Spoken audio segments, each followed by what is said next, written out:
hommes et robots sont de plus en plus amenés à collaborer dans un même espace.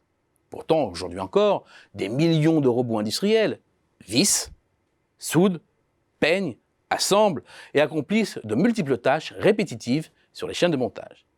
Et ils se retrouvent le plus souvent dans des espaces clos afin de garantir la sécurité des humains qui se trouvent encore là. Ils conservent aujourd'hui toute leur place. Mais c'était le temps d'avant.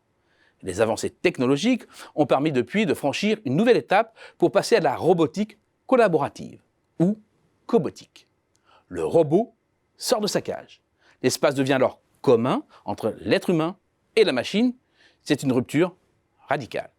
Le doc de la fabrique collaborait avec la machine. Quel changement pour l'opérateur, co-rédigé par Anne-Sophie Dubé et Caroline Granier, propose dans ce cadre une typologie des nouveaux modes d'interaction entre l'homme et le robot. 3 grands types de relations sont définis. Il y a d'abord un premier niveau, le plus basique, la coprésence. Opérateurs et cobots partagent le même espace de travail au même moment, mais effectuent des tâches séparées.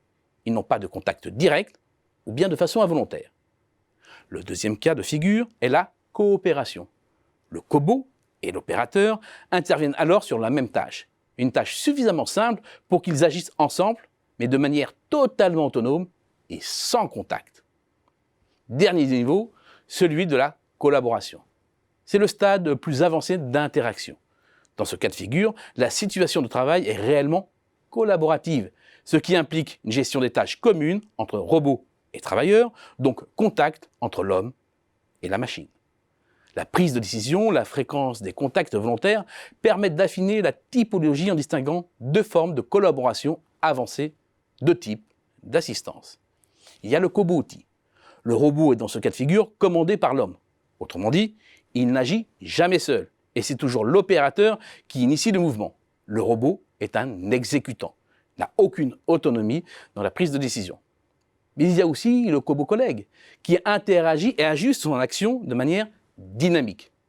À la différence du cobot-outil, les technologies de l'intelligence artificielle lui permettent de s'adapter aux changements de comportement de l'homme ou de son environnement.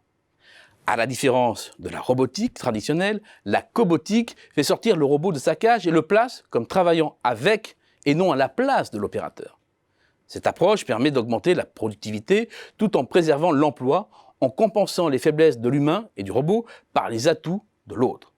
La cobotique, c'est quelque part l'aspect concret de l'intelligence artificielle.